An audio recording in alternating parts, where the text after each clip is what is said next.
Κάθε σπίτι χρειάζεται χρόνο και φροντίδα. Αυτό ακούγεται και φαίνεται εύκολο σε πολλούς. Κατά τη γνώμη μου όμως, αποτελεί μια ολόκληρη επιστήμη. Μια τέχνη που υπάρχουν πάντα καινούριες πτυχές να ανακαλύψουμε. Προσωπικά μου πήρε χρόνια να βρω τους δικούς μου ρυθμούς και φυσικά νιώθω πως μαθαίνω ακόμα.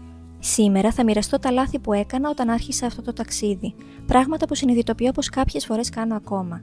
Αν λοιπόν και εσείς ξεκινάτε τώρα ή αντιμετωπίζετε δυσκολίες παρόλο που έχουν περάσει χρόνια, αυτό το βίντεο πιστεύω πως θα σας βοηθήσει πολύ. Πάμε λοιπόν να τα δούμε και να ξεκινήσουμε.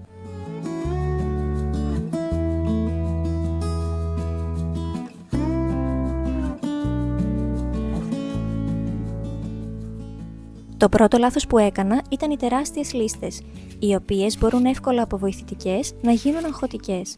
Όταν οργάνωνα τη μέρα και την εβδομάδα μου, έγραφα προφανώς όλα όσα ήθελα να κάνω. Σύντομα όμως διαπίστωσα πως δεν μπορούσαν να γίνουν όλα αυτά. Όταν λοιπόν δεν τα κατάφερνα, αγχωνόμουν. Μου πήρε λίγο χρόνο να αποδεχτώ ότι το σπίτι δεν μπορεί να είναι τέλειο, ειδικά αν έχουμε παιδιά.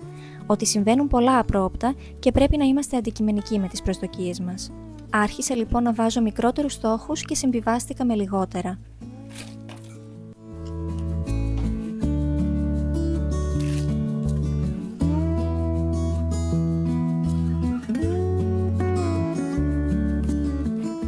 Δεύτερο λάθος ήταν ότι ξεκινούσα τη μέρα χωρίς πρόγραμμα. Συνεχώς λέω πόσο σημαντικές είναι οι ρουτίνες. Αυτό όμως ήταν κάτι που δεν εφάρμοζα πάντα. Ξεκινούσα τη μέρα μου κάνοντας ό,τι έβλεπα ότι χρειάζεται.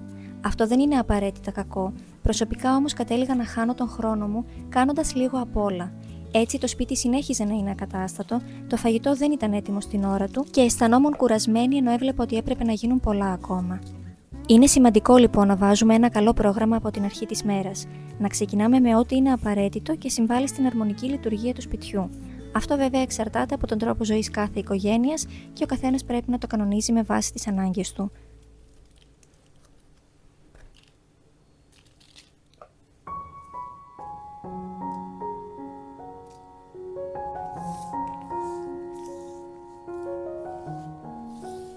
Ένα άλλο λάθος ήταν ότι ακολουθούσα τις ρουτίνες άλλων οικογενειών. Όταν ξεκίνησα, κάτι που με βοήθησε πολύ ήταν να ψάχνω στο ίντερνετ για λύσεις στις δυσκολίες μου. Σύντομα ανακάλυψα βίντεο με τις ρουτίνες από άλλες οικογένειες. Ένα τεράστιο λάθος όμως ήταν ότι προσπαθούσα να τις εφαρμόσω κατά γράμμα. Θεωρούσα ότι αφού δουλεύουν για αυτούς, τότε θα δουλεύουν και για μένα. Η ουσία όμως όσων βλέπουμε είναι να παίρνουμε στοιχεία που νιώθουμε ότι θα βοηθήσουν στη δική μας πραγματικότητα. Αυτό θα αναλύσουμε στο επόμενο tip. Επόμενο λάθος είναι ότι δεν προσάρμοζα με βάση τις δικές μου ανάγκες. Όπως ήδη ανέφερα, έκανα ακριβώς ό,τι έβλεπα. Είναι σημαντικό όμως να προσαρμόζουμε με βάση τις απαιτήσεις της δικής μας οικογένειας. Δοκιμάστε λοιπόν κάτι και αν δεν σας βοηθάει αφήστε το και πηγαίνετε στο επόμενο tip. Επίσης, κάτι που κάνατε για κάποιο καιρό, ίσως σταματήσει πλέον να δουλεύει. Αυτό είναι λογικό ειδικά όταν έχουμε παιδιά. Οι ανάγκες μας αλλάζουν. Είναι σημαντικό λοιπόν να αλλάζει και η δική μας καθημερινότητα με βάση αυτό.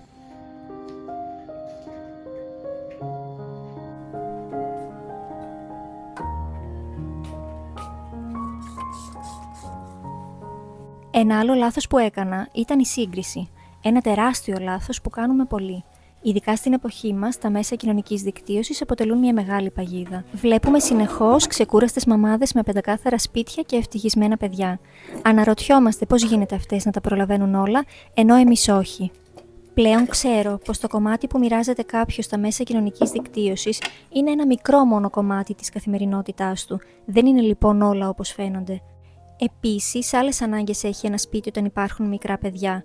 Τέλος, ο τρόπος ζωής μας παίζει ρόλο.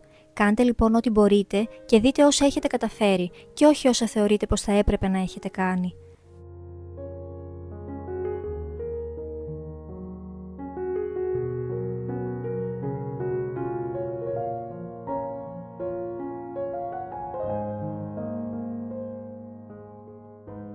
Κάτι που μου πήρε χρόνια να αλλάξω ήταν η διαχείριση του χρόνου.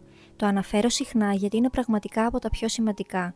Χρειάζεται να αφιερώσουμε χρόνο στις δουλειές, την ξεκούραση, την οικογένειά μας, τον εαυτό μας. Όλα είναι απαραίτητα για μια ποιοτική και ευτυχισμένη ζωή. Όσο μεγαλώνω, διαπιστώνω πόσο σημαντικό είναι να έχουμε πρόγραμμα και μέτρο σε αυτόν τον τομέα. Με βοηθάει απίστευτα στη διαχείριση του άγχους.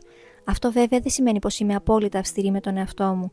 Είναι απαραίτητο όμως να βάζω όρια σε όλα. Υπάρχει επίσης η κατάλληλη στιγμή για κάθε πράγμα. Τελειώστε με τα δύσκολα από νωρίς. Τότε θα είστε ξεκούραστοι και θα μπορέσετε να ανταπεξέλθετε στα υπόλοιπα. Το πρόγραμμα και οι ρουτίνες συμβάλλουν στην ομαλή κατανομή του χρόνου. Πειραματιστείτε και εδώ για να βρείτε τι σας βοηθάει.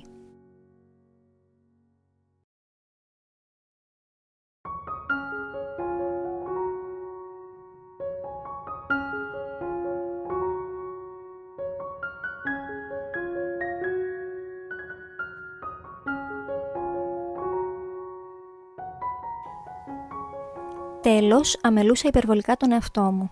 Είναι χαρά μου και με γεμίζει πολύ να προσφέρω στην οικογένειά μου. Νιώθω τυχερή που παρά τις δυσκολίες μπορώ να είμαι στο σπίτι με τα παιδιά. Χρειάζομαι όμως και χρόνο για τον εαυτό μου. Πράγματα που κάνουν εμένα να νιώθω όμορφα. Συχνά νιώθουμε πως είναι εγωιστικό ή παράλογο να σκεφτόμαστε εμάς.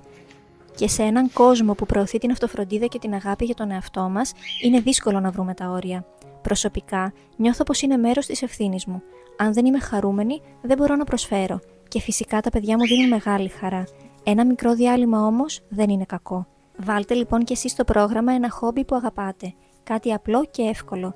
Ίσως φαίνεται αδύνατο, αλλά είναι πολύ ευεργετικό. Επίσης, φροντίστε όσο μπορείτε να ξεκουράζεστε και να τρέφεστε σωστά.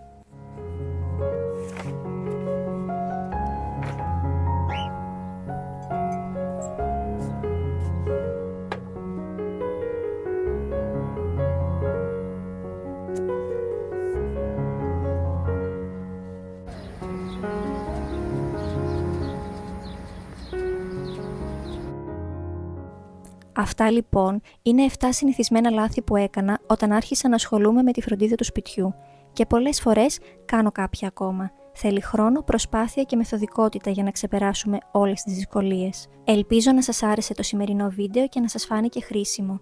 Αν θέλετε να διαβάσετε το αντίστοιχο άρθρο, θα το βρείτε όπως πάντα στην περιγραφή. Σας ευχαριστώ που ήσασταν και σήμερα εδώ, θα τα ξαναπούμε σύντομα.